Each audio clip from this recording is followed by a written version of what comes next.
Well, hello, good afternoon, everyone, and welcome to Live at the Waterhole.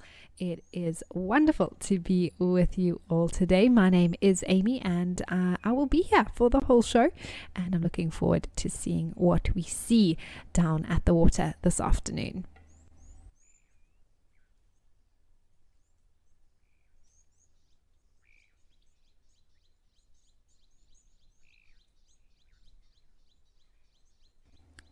Now remember that this is of course a live and interactive show, so please do make sure that you send through your comments and questions to us. We would love to hear from you, and you can do that through the Wild Earth website or the app, or you can chat to us in the YouTube chat stream. Just remember to use @FC if you'd like those comments and questions to come directly to me. Or you can join the conversation on X using the hashtag WildEarth.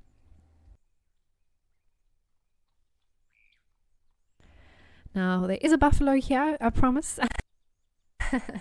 It is just behind the bush at the moment. But cooling off today, it is quite warm. We had Jabulani in Hoedspruit, which is very close by to where I live. And it is hot today. We're reaching into the mid-30s.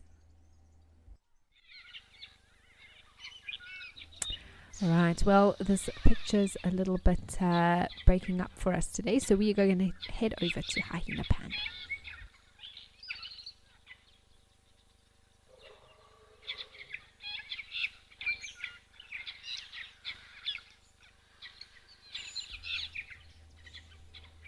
Penelope, hello. You are saying you hope Tembi is full. All caps of Ellies today, and Tau, well, looks like Hyena Pan is as well, so we can hope for that. But for now, we're enjoying these elephants here at Hyena Pan.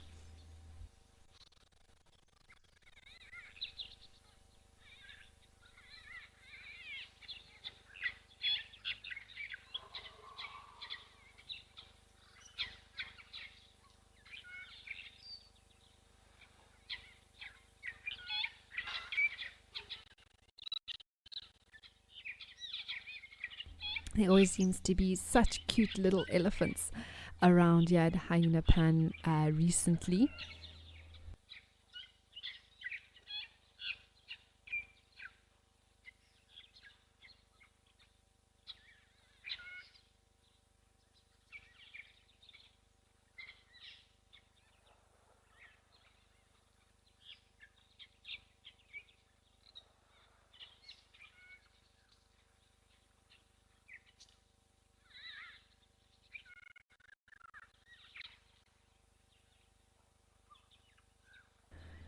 Darcy Miller, lovely to hear from you. Thanks for saying good afternoon. Wonderful to have you on board, as well as to Joe. It is good to have you with us. And yes, what a wonderful way to start with these elephants. It's interesting that cow there has a ear that's flopped over forwards. Isn't that interesting? That cartilage, rather than turning backwards like the one on her right hand side, it actually has been twisted or bent forwards, rather fascinating.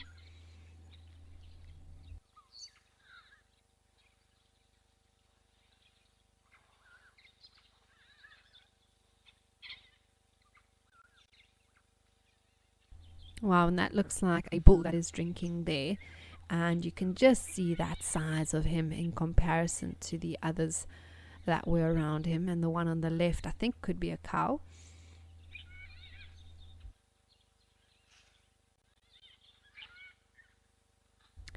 Catherine, hello. Thanks for saying hi, and wonderful to have you with us again today.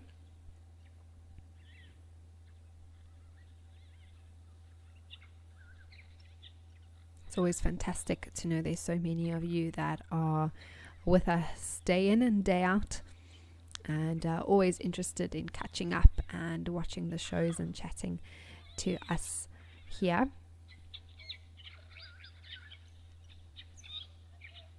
It looks like these elephants are having a little moment of rest there in the shade. Maybe pausing just for the little ones to catch up and have a bit of a break.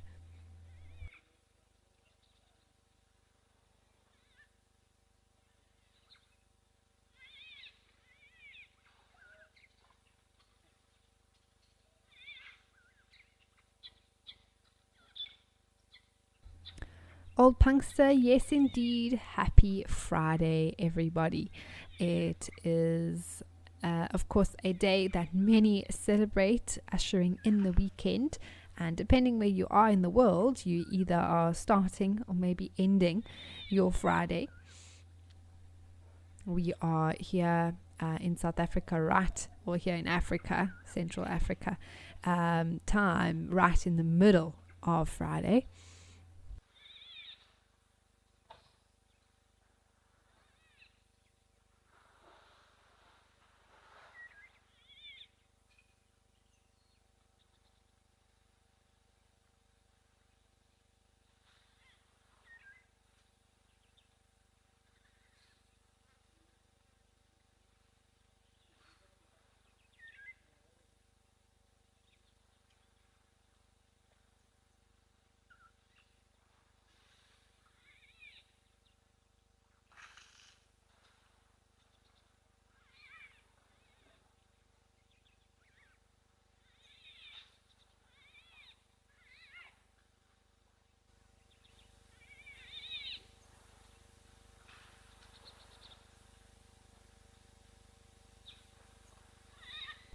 Oh, apparently there's a fascinating bird at Kwamari Town. So let's go check it out and see what it is.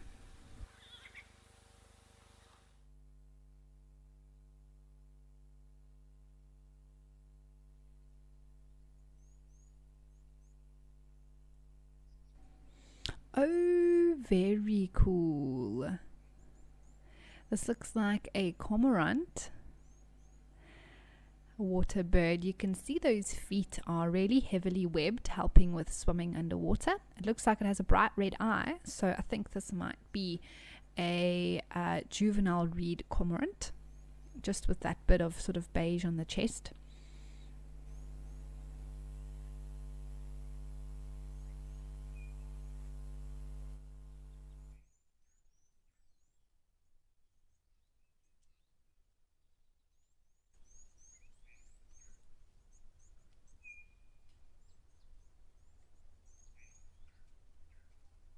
Oh, actually, this is a different species, isn't it? It's got that little bit of fur in front of the bill, sort of between the eyes. I think this might be a crowned cormorant. I'm just going to have to check my field guide here to make sure it isn't a little bit of a different area.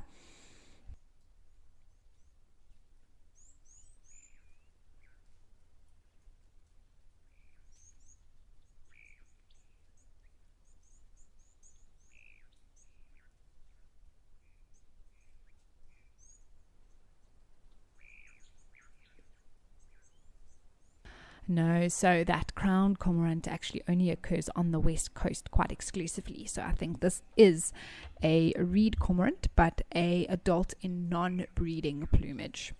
And it can also get that little bit of a crest, is the word that I was trying to think of, between the eyes.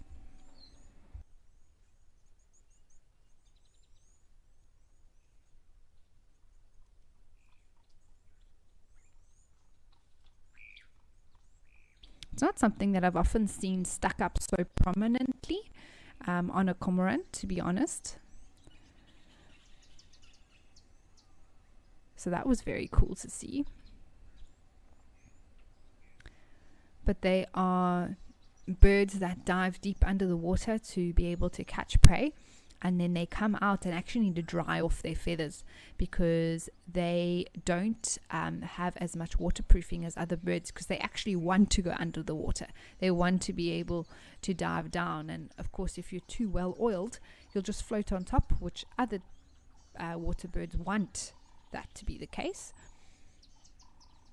But for cormorants and darters, they actually want their feathers to absorb the water so they can go down underneath, and then they have to dry off.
Well, we are going to leave this Egyptian goose to continue enjoying its water bath and head over to Tembe, where I believe there are some elephants.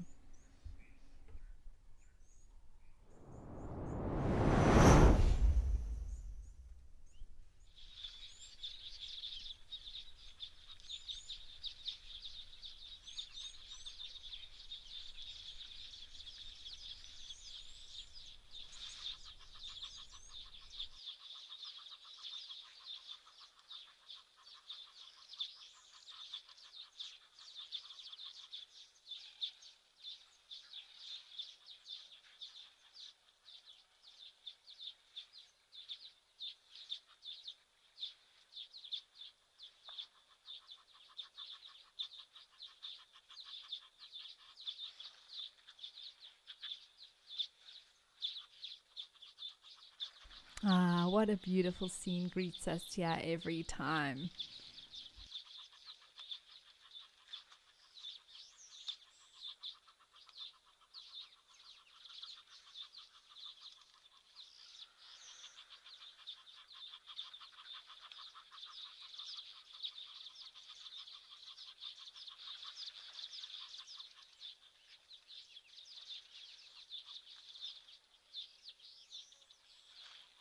Penelope, you were hoping that Tembe was going to be full of Ellies, and it looks like it most certainly is. It also sounds like the weavers are busy here in comparison to yesterday, so somewhere we can hear them chirping away very intensely.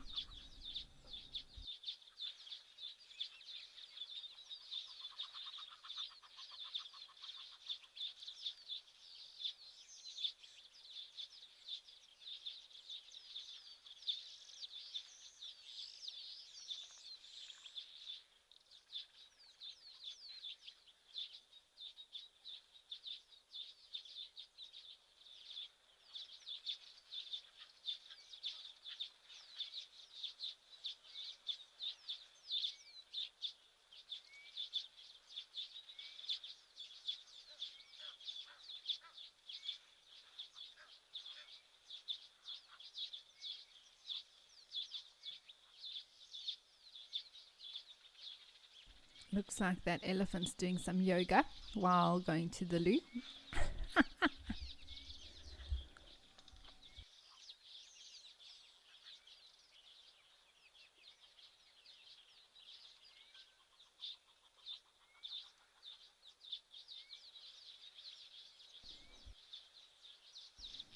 Yes, Nadine's directing us today. She says, well, maybe it just doesn't want to get anything on its legs. I mean, that's very true.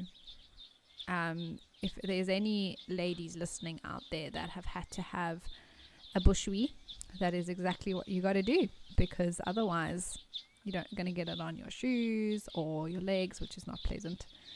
So advice from one bush goer to any potential future ones: if you've got to go in the bush, you've got to take inspiration from that elephant there.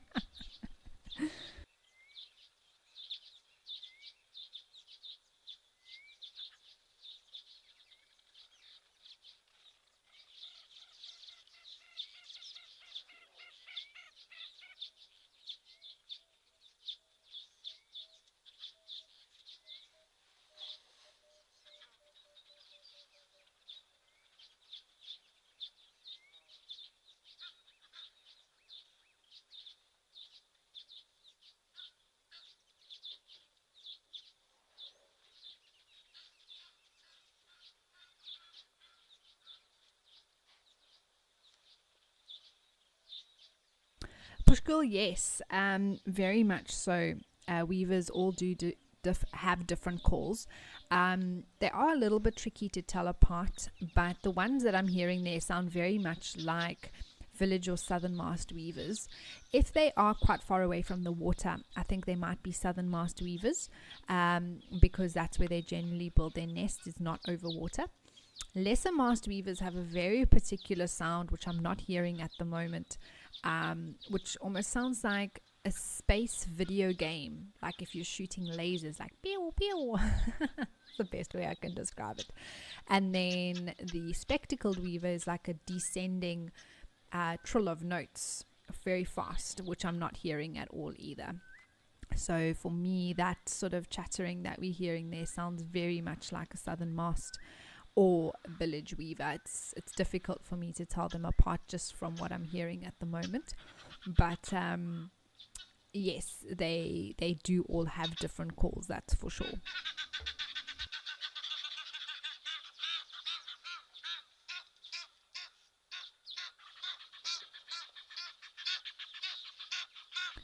Mindy, yes, hi to you. No one wants pee on their legs unless you're a marabou stork.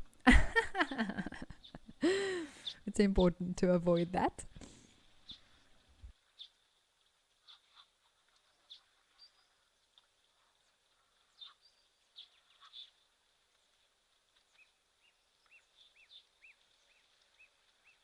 I hope that somehow, I don't know if it's going to be possible at some of our locations, we can actually find these weavers that are building the nests and get really nice close-ups of them doing it, because it is so incredible to see. And also figure out the different species as well would be very cool.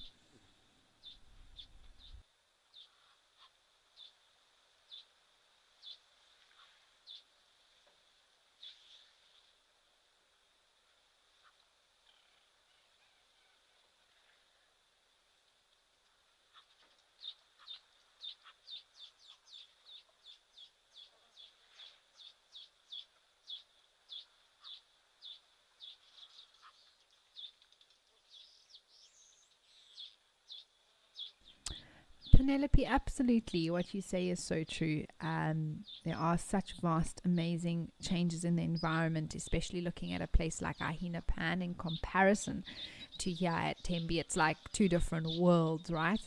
And that's just the beauty of Africa and the diversity that it offers. Both are beautiful in completely different ways.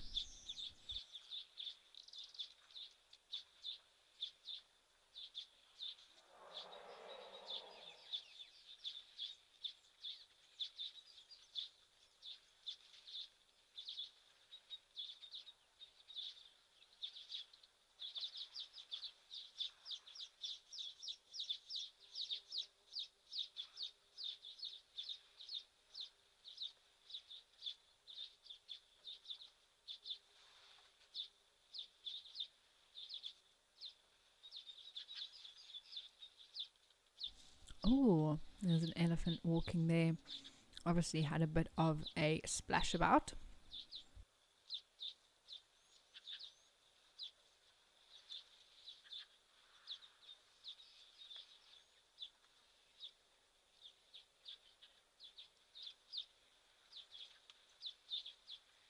I wonder if it's now going to find some sand to throw on itself. They often love to do that once their body is nice and wet. The sand then sticks a lot easier.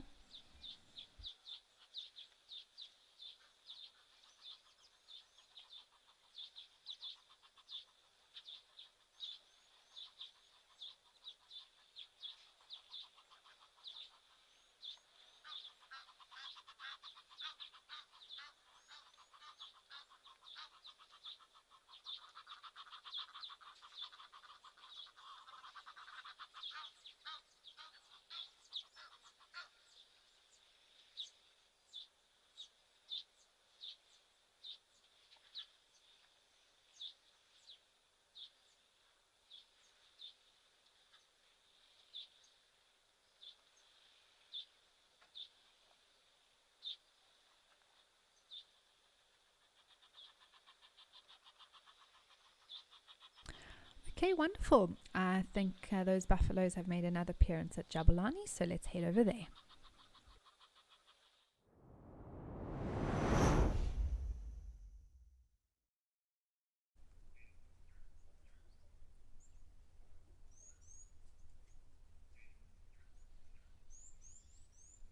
Oh, this is wonderful.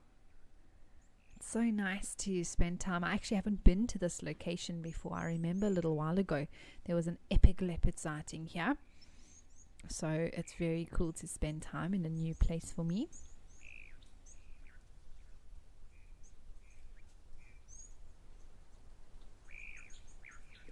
And what an awesome view of this buffalo.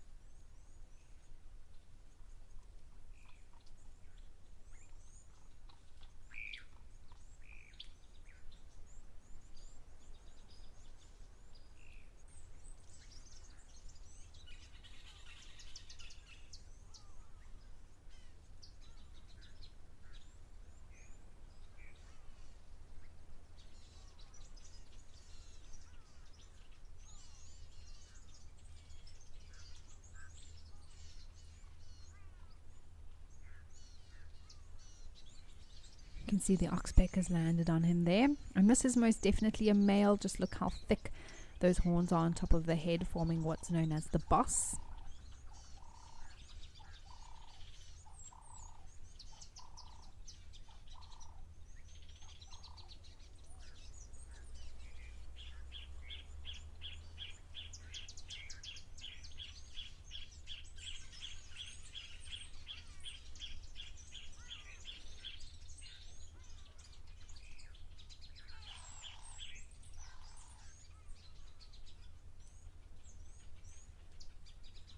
He's having a nice long drink, and I'm sure might even sit down in the water shortly to cool off. It is very warm today.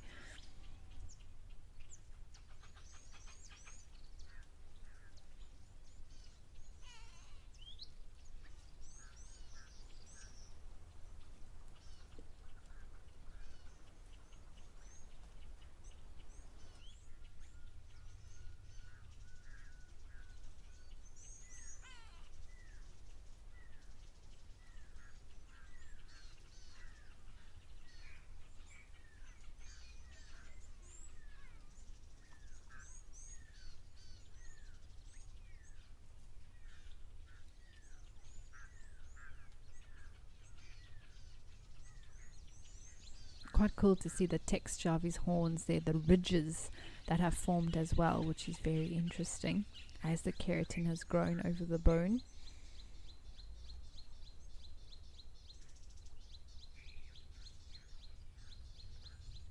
So Sandy, the water's cloudy, I think, because of how much the animals churn it up, and bits of soil and mud that is at the bottom come into the actual color of the water, and it doesn't have really a super long extended period to completely settle and separate out. So I think that's why these waterholes are the color that they are.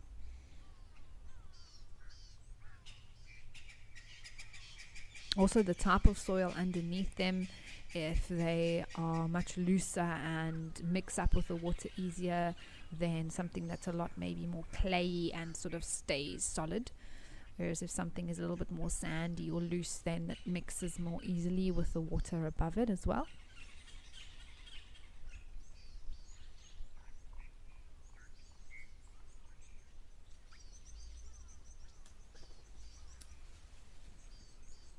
And buffalo's giving us its death stare, even though it's just a camera. I feel like no matter what, they're always looking at us this way.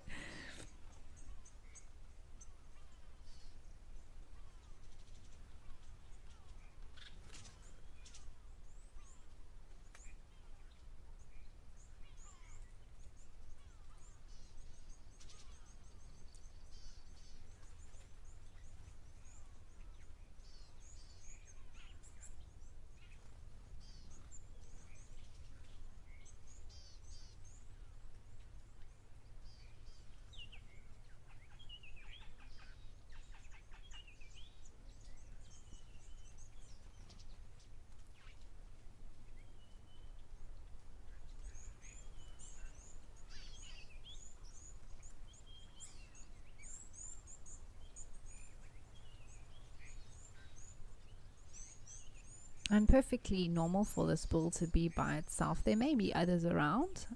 Buffaloes also tend to form bachelor herds.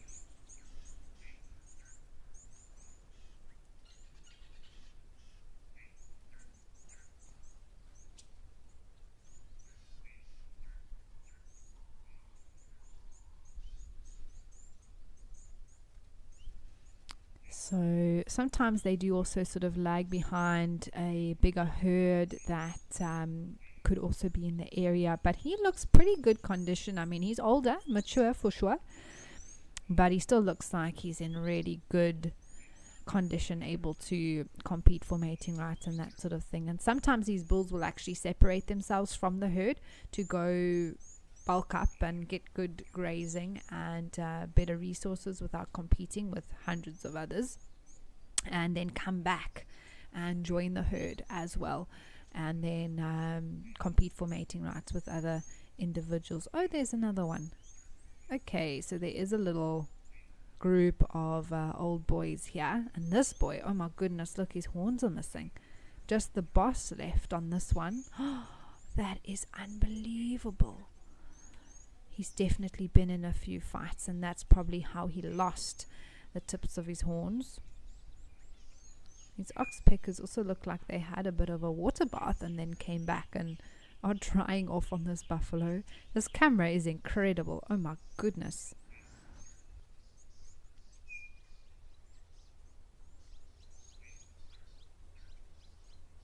Almost using him as a rubbing post.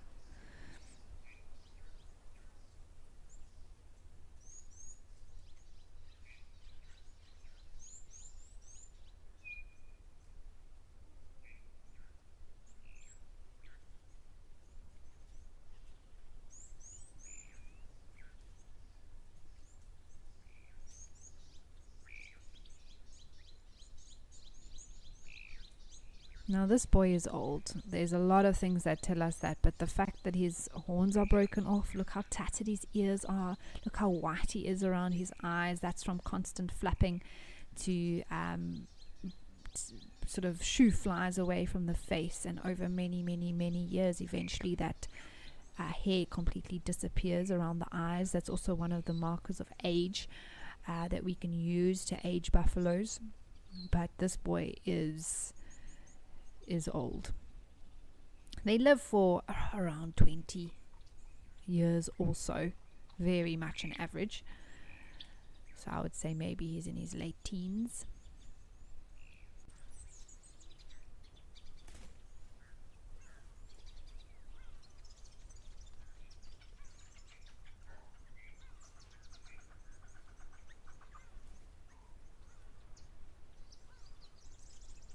But I'm loving these oxpeckers that have obviously had a bit of a water bath and then hopped up onto him and are drying off. You can see how they fan their feathers. And using him as a little bit of, basically a little bit of a rubbing post for themselves.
So Fuller, I would say that these oxpeckers are most likely cleaning their beaks more than sharpening them, just by the way that they're sort of rubbing them side to side.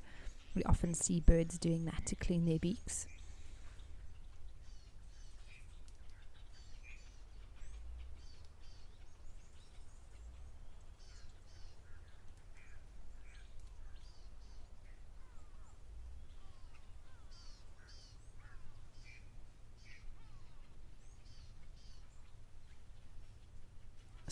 Buffalo actually has surprisingly thick fur here on its neck in comparison to its head and the rest of the body, which looks a lot older.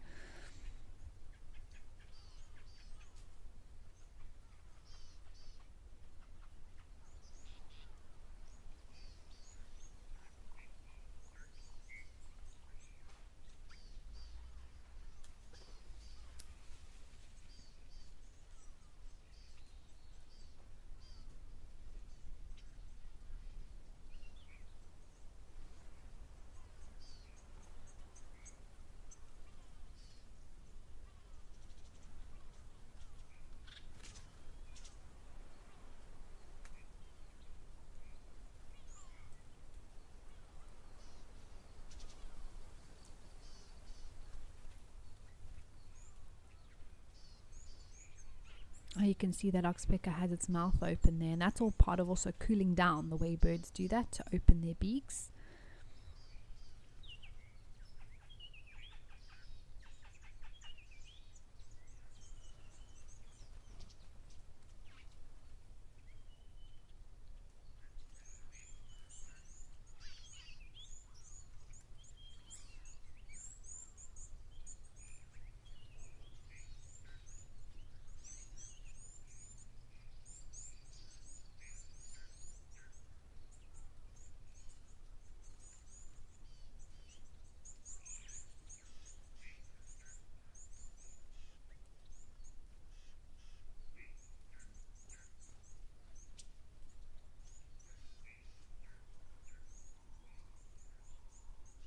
So Penelope, you raise a good point. Without those horns, it is going to be difficult for this bull to defend himself, or definitely not being able to compete for mating rights anymore with the other bulls that still have their horns. I mean, he has obviously lost them fighting, most likely, and now without them, he can't really face off against anyone. So I think his time of mating with females has passed.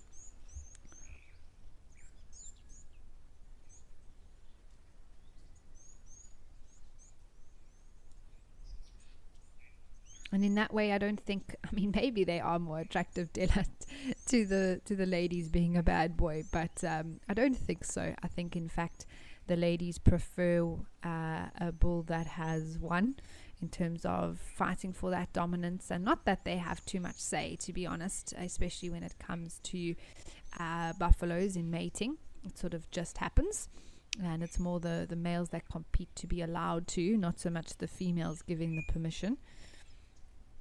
They just have to be in season.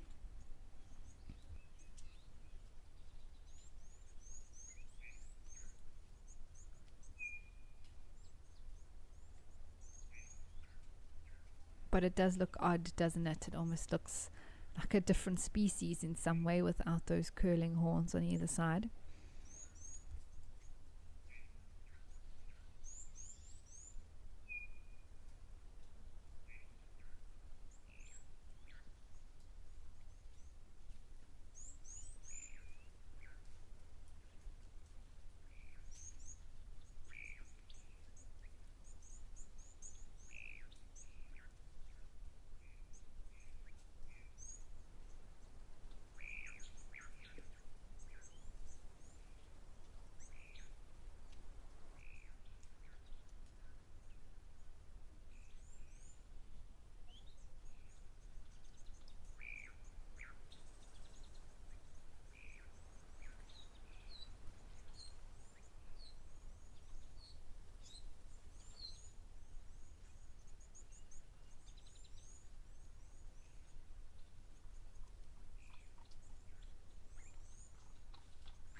You can see he's giving a bit of a sniff there.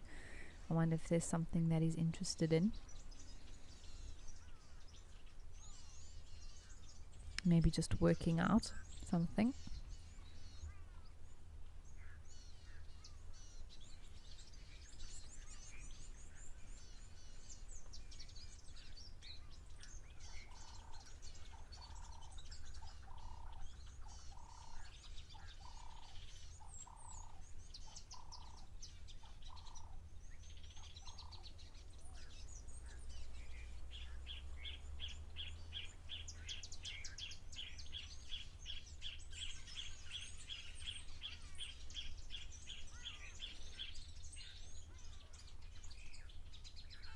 Yeah, Kim, it is surprising, isn't it, when you see actually how much black fur is on a buffalo.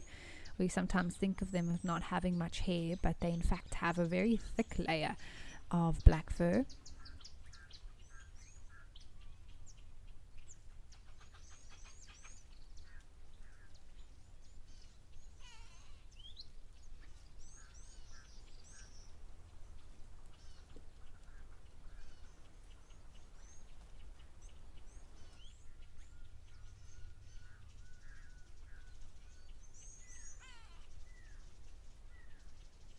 You can see those water droplets from his mouth. Oh, there's a terrapin there as well coming in from the right. Sometimes they also come and try and find ticks on the legs of animals.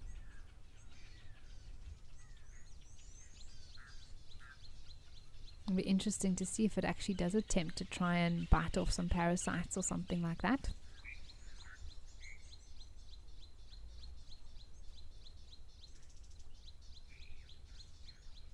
Catherine, yes, it is a fluffy Buffy.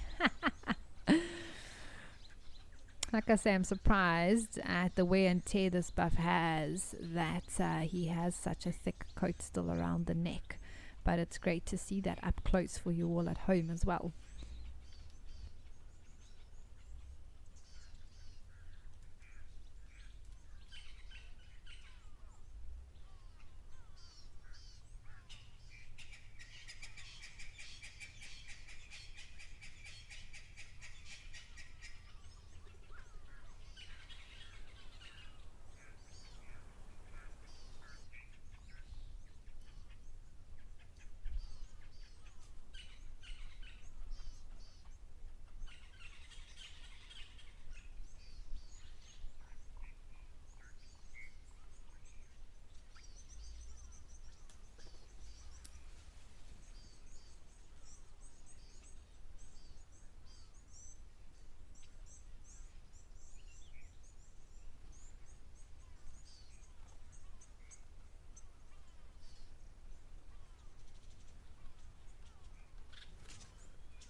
And we know there's at least 2 buffaloes here. Apparently there are some more in the area. I think they might all be bulls. And like I say, very much normal behavior and socially to see a group of what we refer to as Duggar boys. And Sandy, you were actually asking if this would be one. I would definitely classify this boy as a Duggar boy. Duggar is just a term basically meaning mud or clayey soil that these old boys love to go lie in to keep cool, and often we see them caked full of the stuff.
can't help but wonder if it was painful when this buffalo lost its horn curls.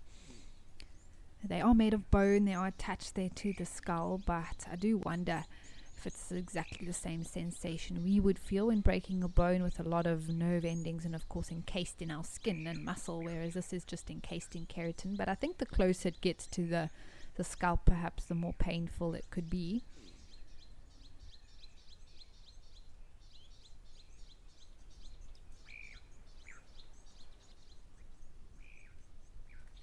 Olaramua, I don't know for sure, but the most likely thing that happened to his horns was broken off in a fight with another buffalo, or maybe just constant knocks in the same on those bends over many years eventually led to them being quite brittle. And even when they thrash a bush, buffalo bulls love to do that as well, then eventually it just snapped off.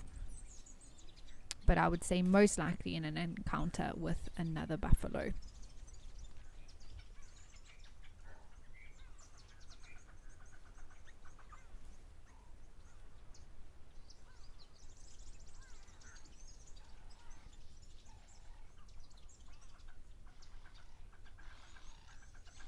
Don't miss your ride, little oxpecker.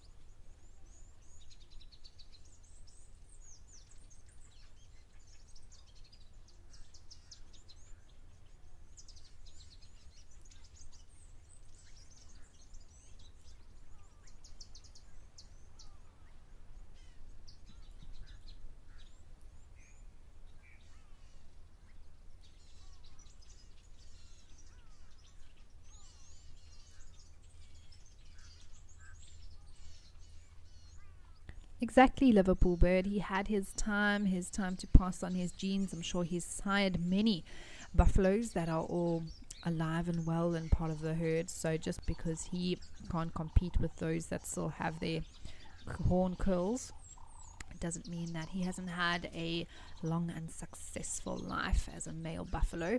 And now he gets to just chill out, really enjoy life, cooling off here at the waterhole. And of course keeping an eye out for any lions.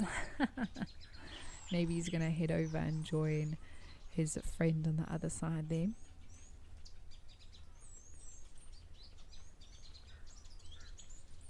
Sandy, yes, as I just mentioned, lions can take buffalo old or not. Oh, there's the third buffalo now as well.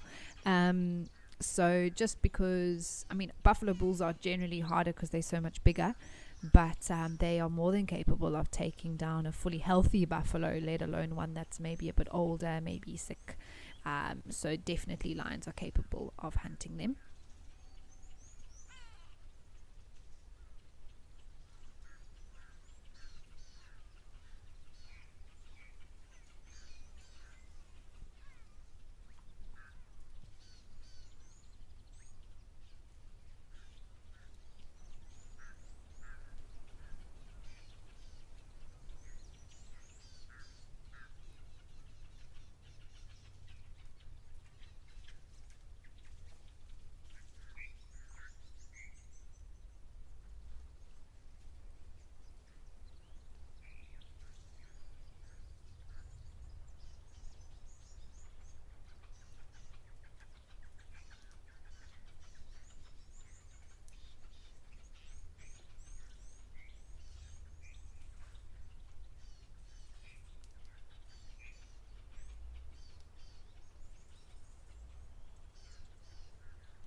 Apologies everyone, we lost the feed there, but that's fine because we've headed here to Kwamari Town and there are some beautiful elephants that are having a pool party.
Well, it's always wonderful to sit and enjoy some big boys enjoying a cooling off here in the water.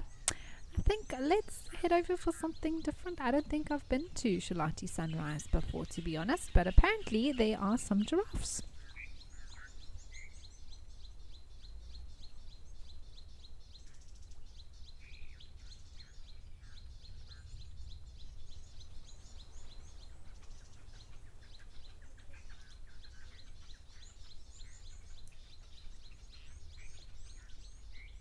Oh, I do love giraffes.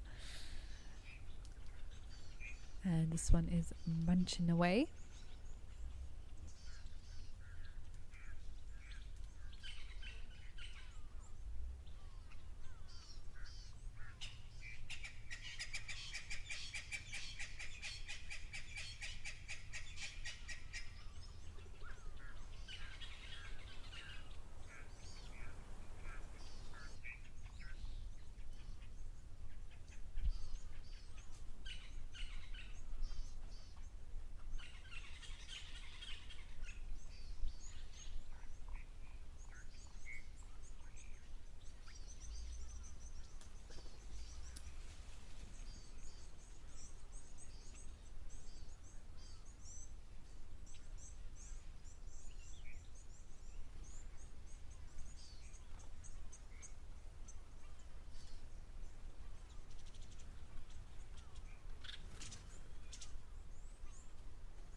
Rosie, you're just wondering if that buffalo we saw earlier would be able to defend himself. So one of his main weapons, of course, is no longer there, those horns being quite sharp and can cause some damage. But what it still has is its size and its power and strength. So it would still be able to run and even toss a lion or something up, even just using its head, even though it doesn't have its horns. It is at a disadvantage, but I still think that it is a big, strong animal. And still has the intimidation factor as well, being a buffalo of that size. So yes, I would say he is still able to defend himself. His legs are still working well, that can kick really hard and deliver a fatal blow as well. So I definitely don't think he's completely defenseless.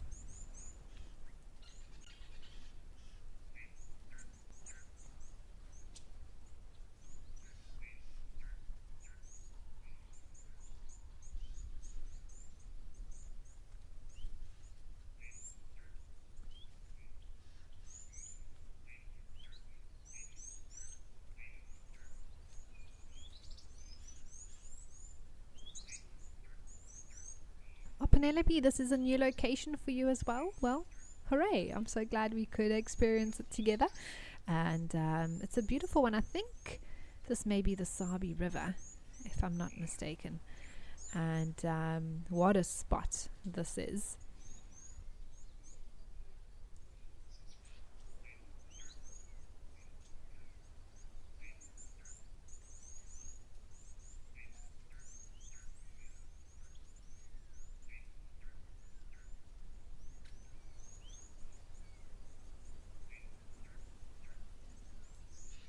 Yeah, so this is definitely here near Skukuza Camp in the Kruger National Park. And this would be the Sabi River that's flowing here. Nadine was just saying often we have hippos here. And yes, I can definitely believe that.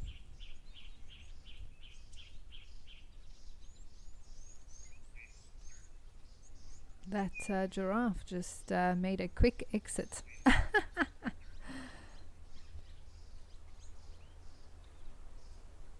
Oh, there it is.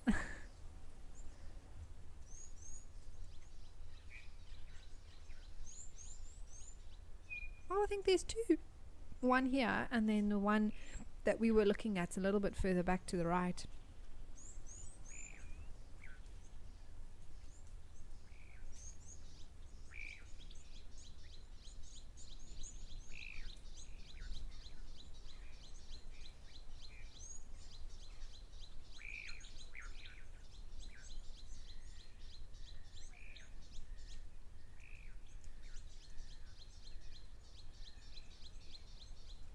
You can see this is a bull. Look at those sort of bald ossicones on top of his head, and also a little bit of calcification going on between his eyes. They're also bare. It's been worn down as he's practiced his necking and competing for mating rights with other males. A few knocks here or there.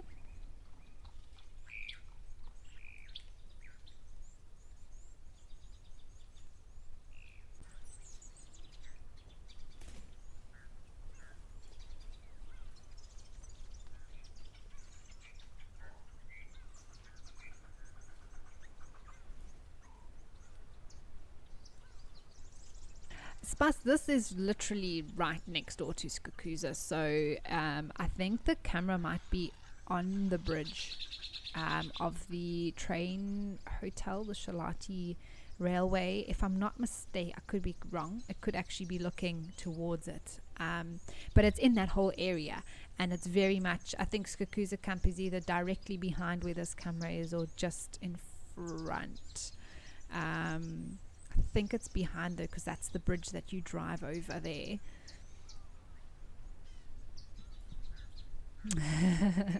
I'm also just working it all out. Yeah, so I think that is Skukuza camp there that we're looking at as we're turning to the right. Yes, there we are on the bridge. Amazing. So I think the hotel, yes, that you can stay in is there. There we go. Amazing. And so Skukuza camp is just behind that.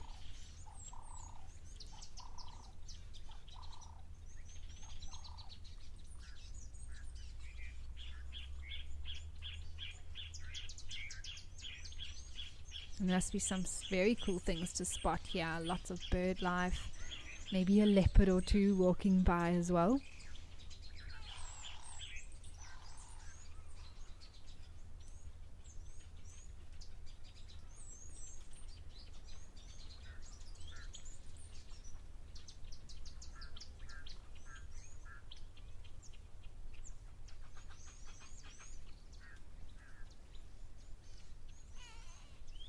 Yeah, it's a real prime spot in the Kruger, the Sabi River. Well, any permanent water source just has so much life around it. And in the southern part of the park, the density of predators is a lot higher. And so I wouldn't put it past us one day to spot a lion or a leopard here from this camera.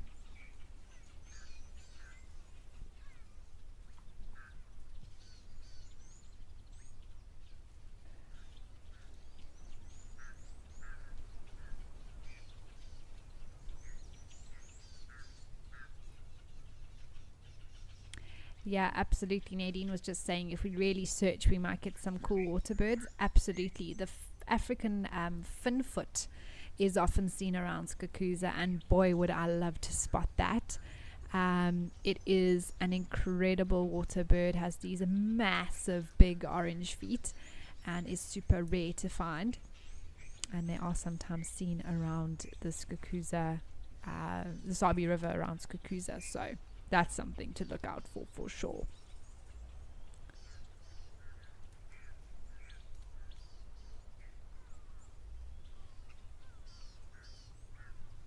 Oh, Della, thank you for missing me at camp. Juma, I'll be back there sort of the middle of November, but I'm actually going to be back out on drive from the end of the month at Mabula. So I'm looking forward to being back on drive. Not at Juma though, but I will be back in the driver's seat at the end of the month from Mabula. So you'll see me then in about just over a week.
be cool to spot something like a malachite kingfisher sitting on these reeds.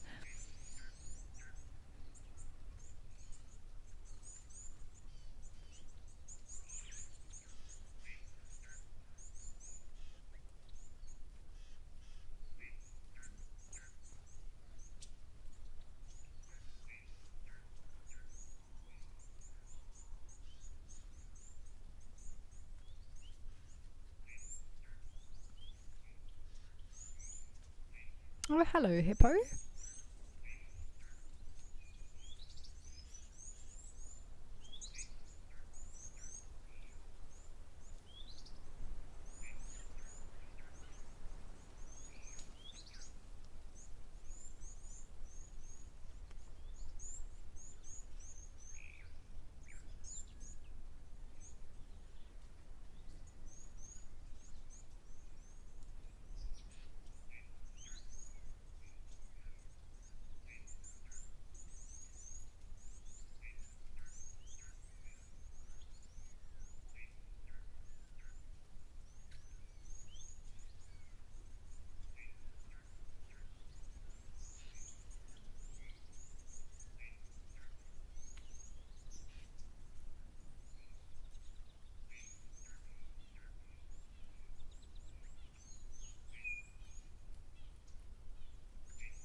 Oh, that looks like a African pied wagtail moving around there.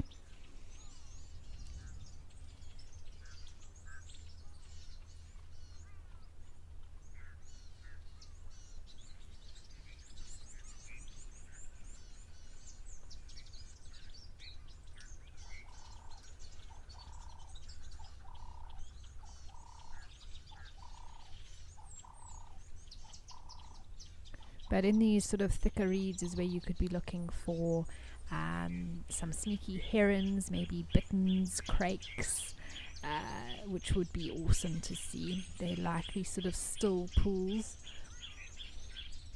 They can blend in super well.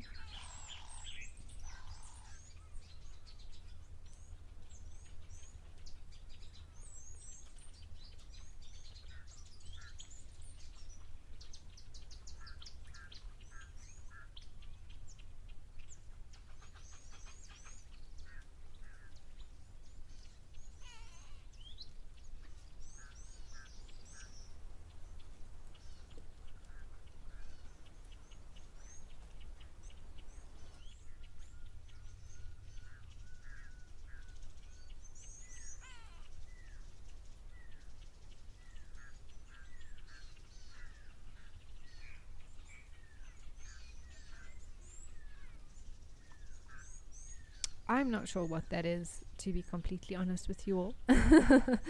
Probably some sort of piece of wood or, I don't know, mixture of something that's there. Doesn't look alive.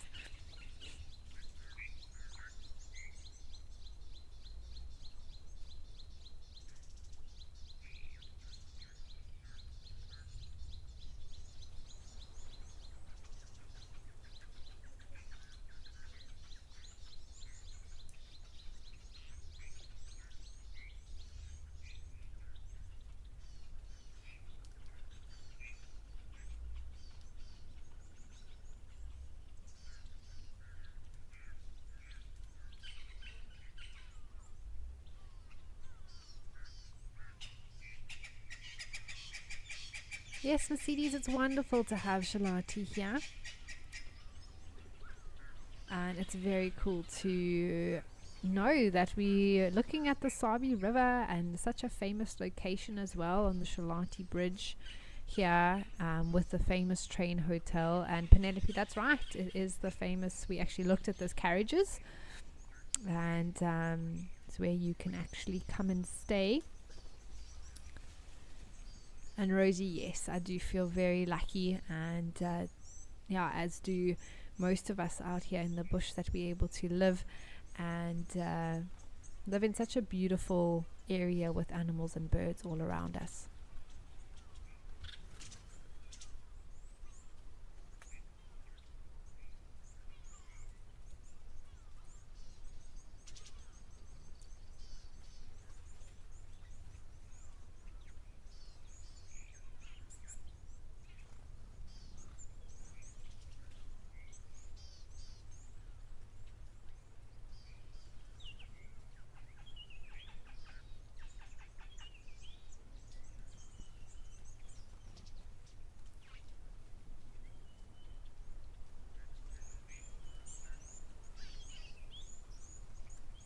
And this is one of the 5 rivers in the Kruger that are perennial. They don't run dry unless it's times of extreme drought. But the Sabi, the Crocodile keep flowing, the Olifants, the Letaba, and the Lavuvu.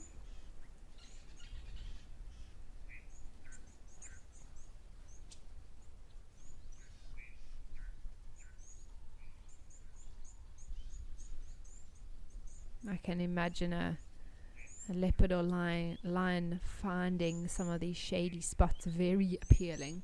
One day it's going to happen, Nadine. We're going to scan around and it's just going to be like, ooh, there it is.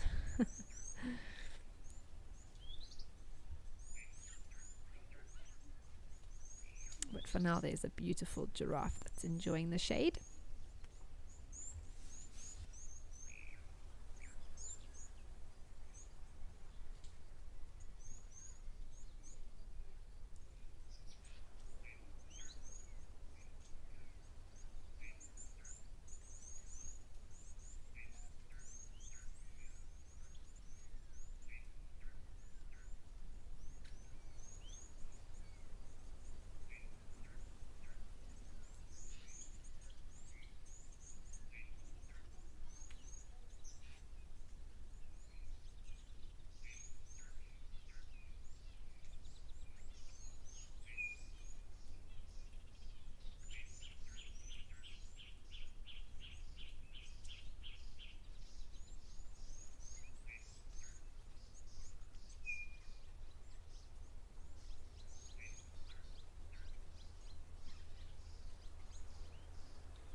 Having a look at where this giraffe is looking, because sometimes if they stare for too long, you're like, what did you spot?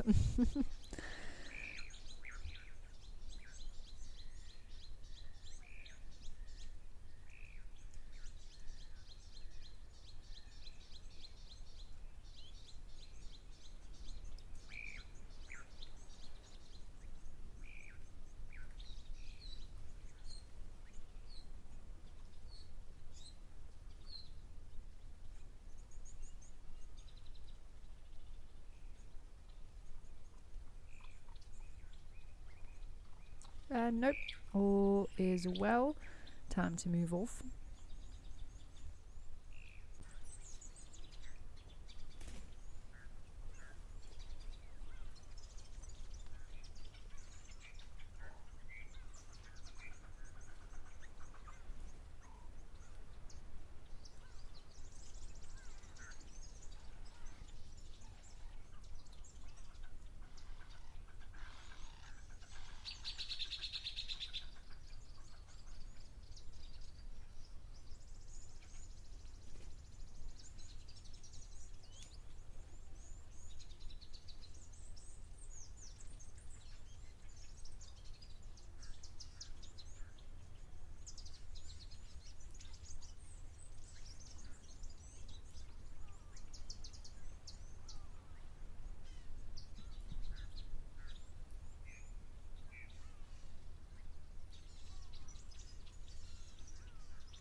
Nadine has been scanning around so nicely for us, and I suppose this does look like sort of a dusty from a distance, but it is indeed grass growing there.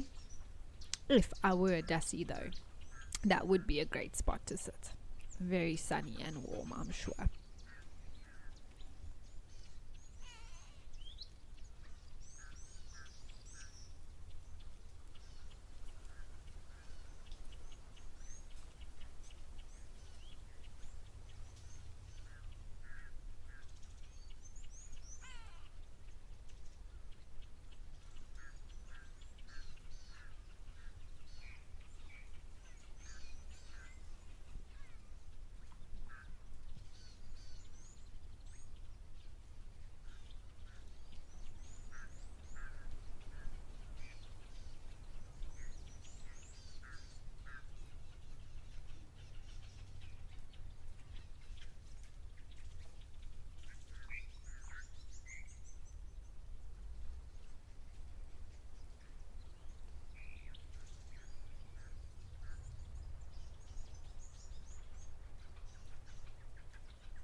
Well, we have had a good scan around here, and how wonderful to spend some time in the Sabi River. I'm sure we'll be back in future. But for now, I think let's head over to some water back at Tau.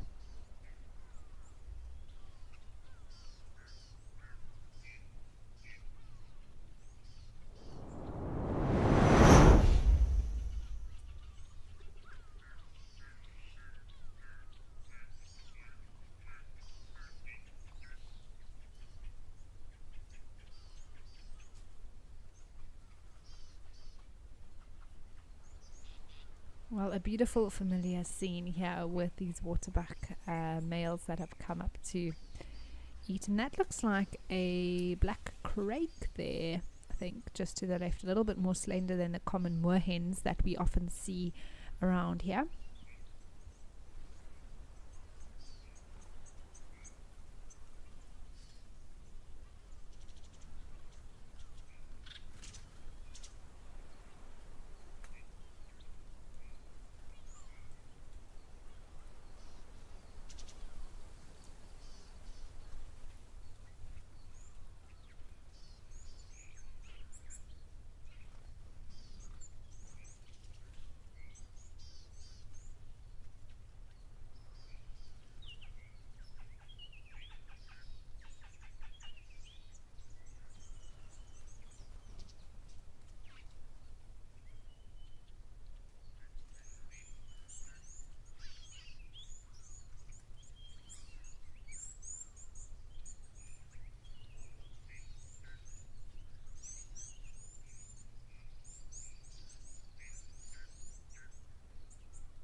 I always love admiring waterbuck horns, though. They're so beautiful with those ridges in, and I almost think of those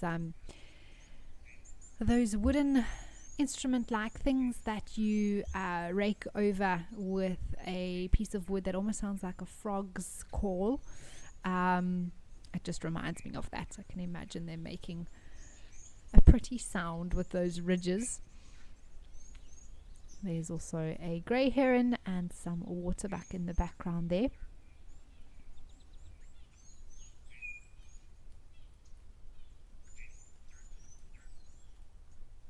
Ooh, did that heron get it?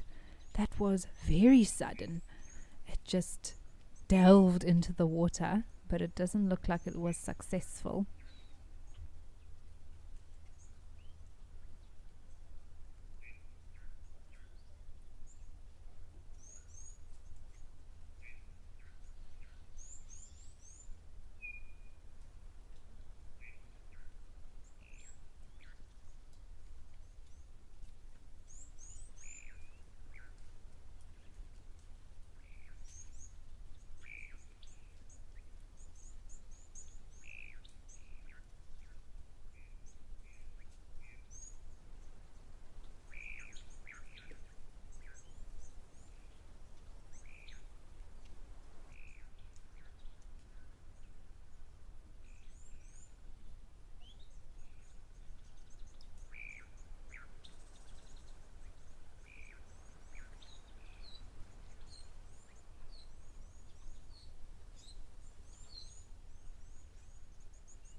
George Lord, no, I don't control the cameras. So sometimes it's done by people all over the world who we call zoomies, who do it for us. And then sometimes it is the director, such as Nadine today.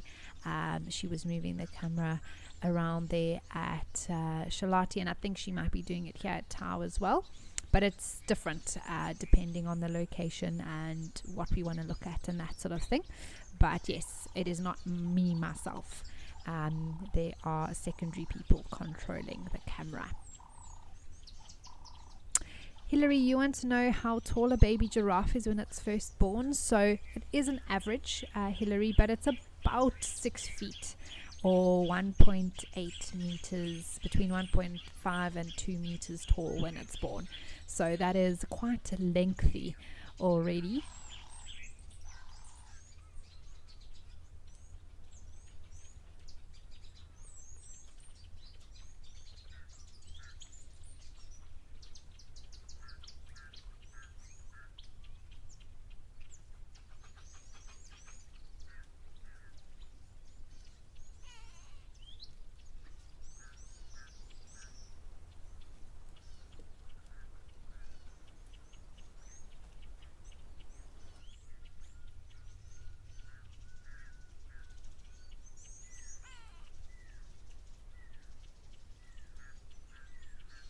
And you can just see how fluffy these water bucks are. We were talking about how fluffy the buffalo was earlier.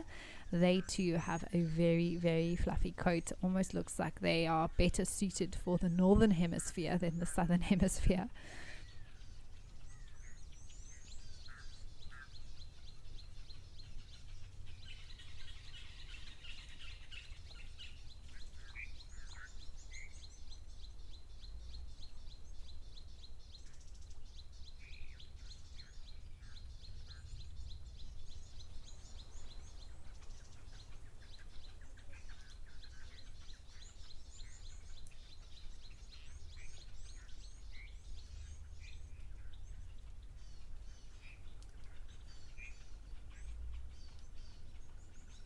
And I find that the females are even fluffier than the males. So this is a young boy, so you know he's still got some growing to do, but the females' necks are extremely fluffy and hairy. Sometimes it looks like they've been to a salon and blow dried it out.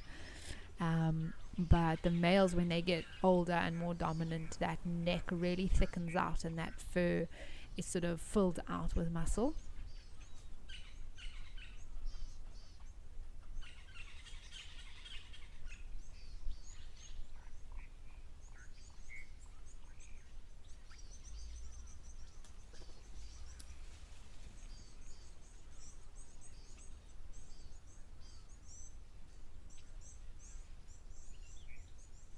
Oh, Catherine, without a doubt, Nadine is the master zoomie. She is incredible. And we always get such amazing close-ups and always willing to look for the birds, which I really appreciate.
There's that little black crake again moving around here. You can spot it every now and again.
Those crakes usually have bright yellow beaks and bright orange legs, but with all the mud, that's looking completely dulled out at the moment.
And it's looking for lots of things like small little fish, even plant matter and seeds, maybe little insects or something. Very, very busy.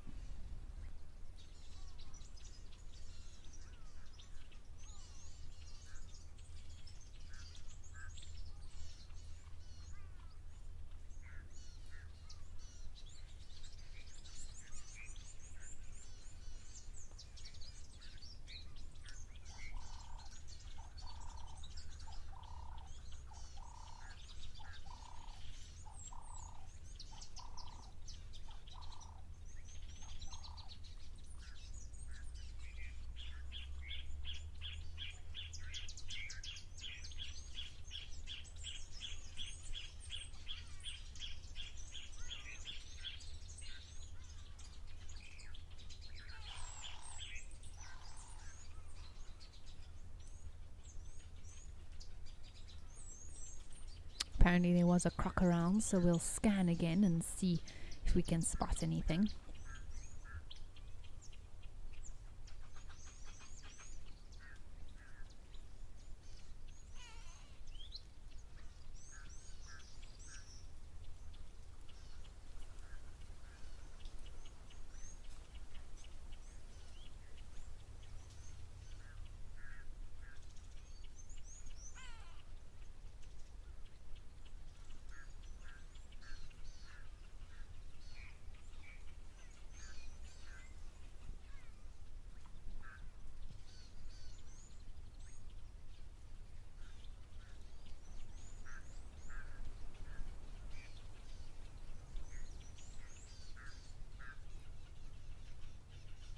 Lots of dragonflies buzzing about as well.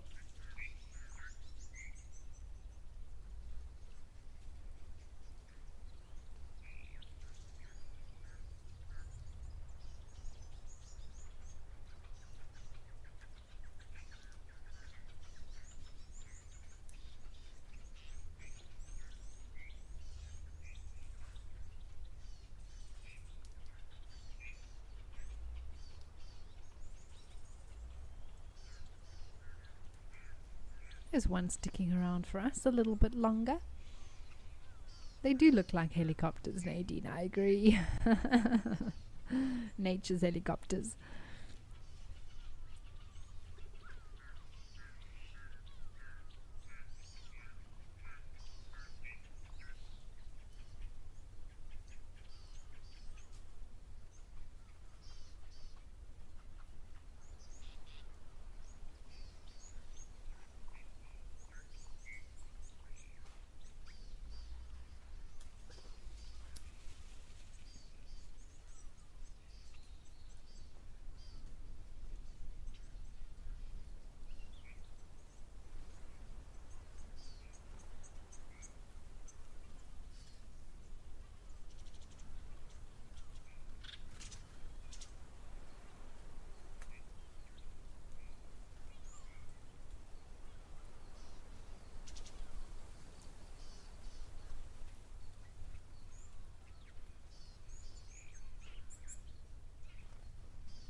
Yeah, that's the tree where last year we had well, even earlier this year we had the weavers building their nest, but it looks like the elephants have destroyed it at this point. So we'll have to wait and see if the weavers do come to use any of those fallen over branches, which they well could do.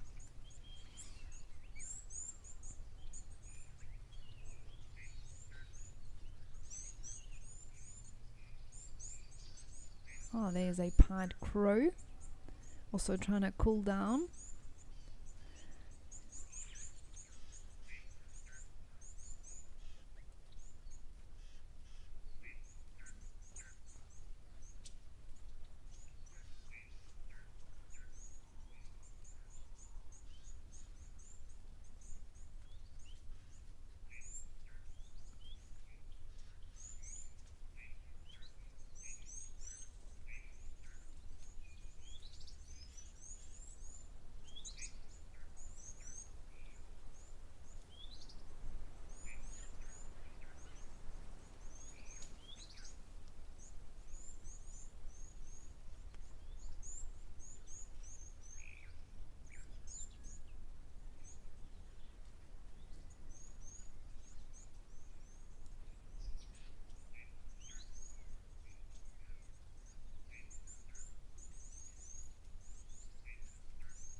Found a beautiful little group of red-billed teals, which are stunning, and the one just had its face untucked where you saw its beautiful red bill.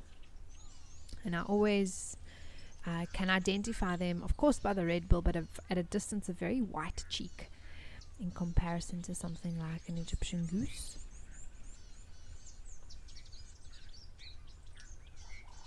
Oh, there we go, showing us its beautiful red bill.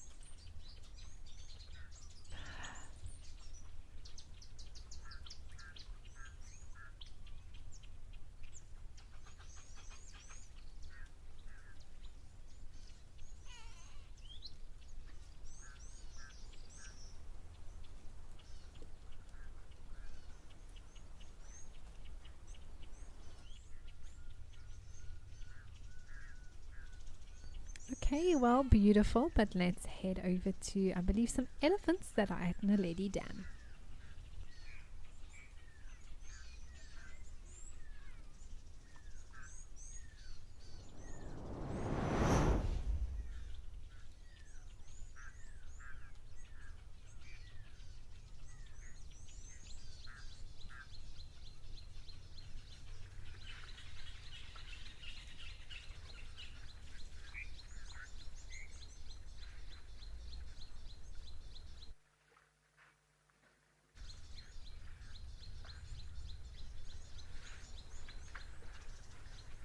Haven't been here in a while, so it's wonderful to see these ellies enjoying a fresh drink and I think a bit of a splash today with the heat in the area.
Oh, that little one is so cute. I don't think a waterhole show is complete without a baby ellie.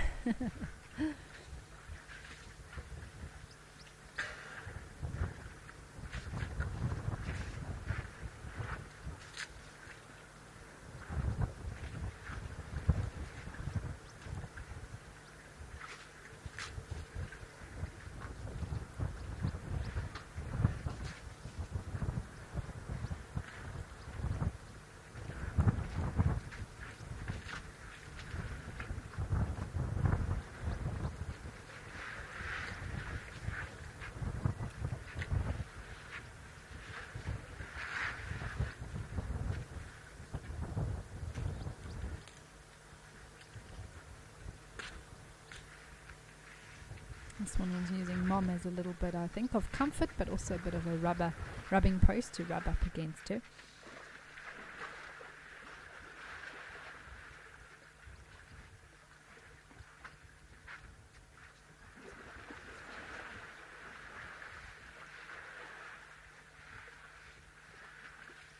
Me too, Mindy. I absolutely love close-up views of these elephants, but also all the animals today. It's been amazing.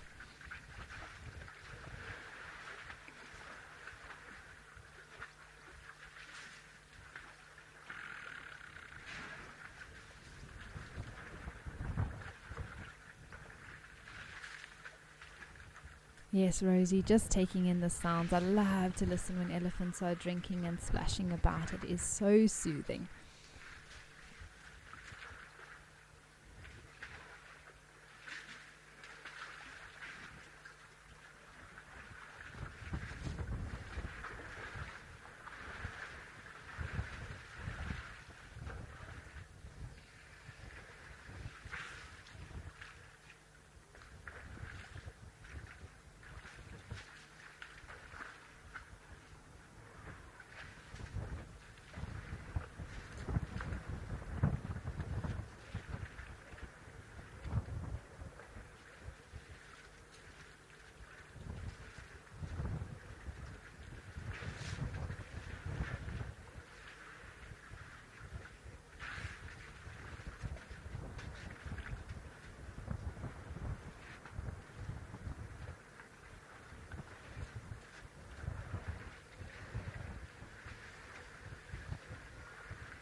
Also just taking a moment to rest here, it looks like.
Slowly but surely they are on the move now, finished off their drink and splash about.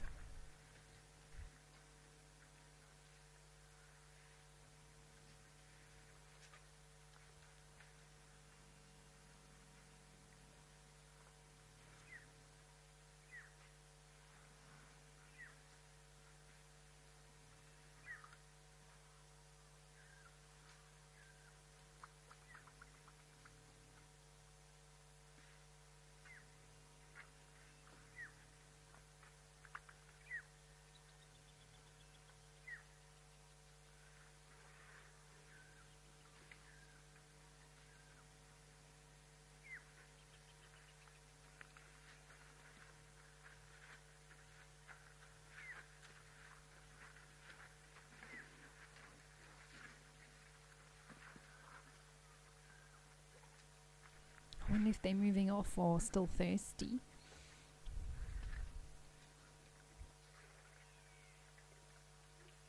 You can now have an opportunity where it's not so busy around the waterhole to come have a drink.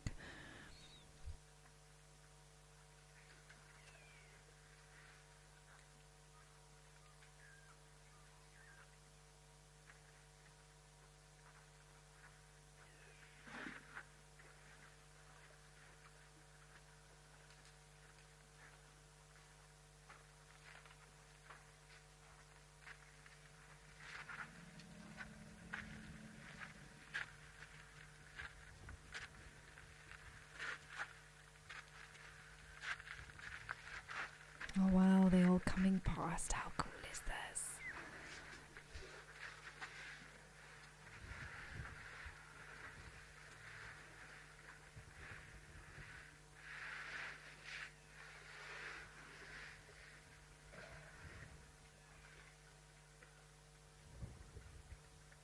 Looks like this big female had another wetter elephant, possibly the one to its right, just pass by and rub up against its tail.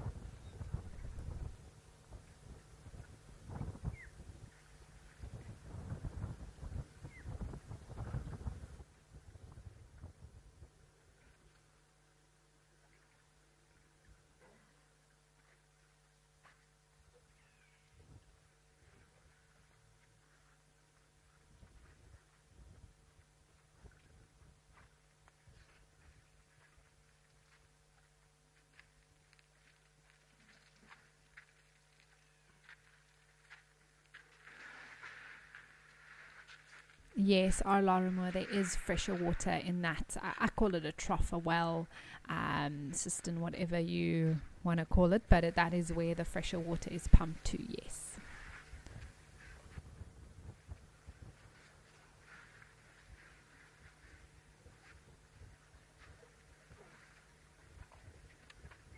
So you'll see they often drink where they are now and then splash themselves from the pool that is just to their left there.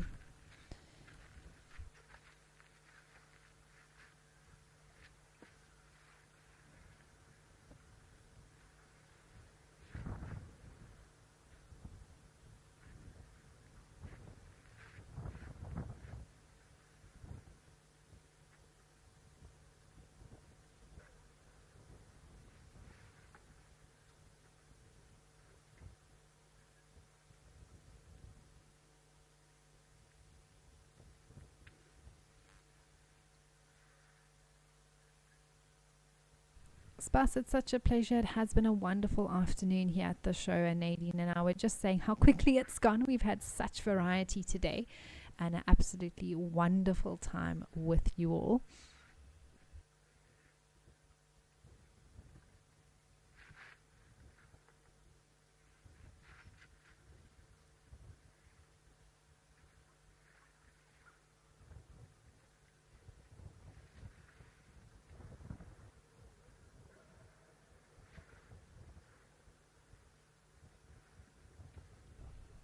I will not be back with you tomorrow, but back on Monday after the weekend. So make sure that you stay tuned for the live safari coming up this Friday afternoon at 4 p.m. And then the Waterhole show will be back tomorrow and over the weekend at the normal time at 12:30. But I will be back with you all on Monday. I'm already looking forward to it. I can't wait to see what we find next week.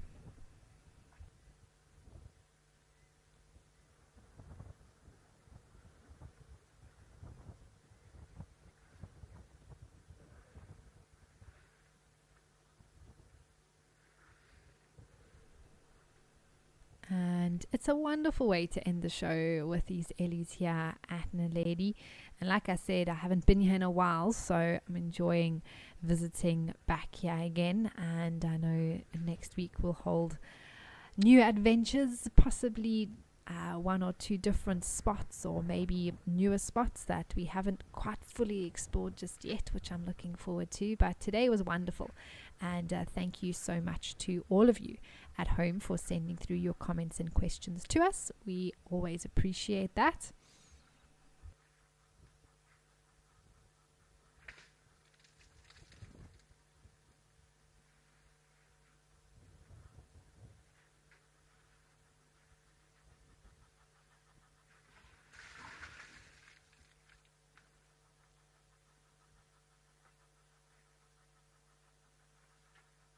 Now remember everyone that your live safari is coming up this afternoon, as I mentioned earlier, so make sure that you stay tuned right here to Wild Earth.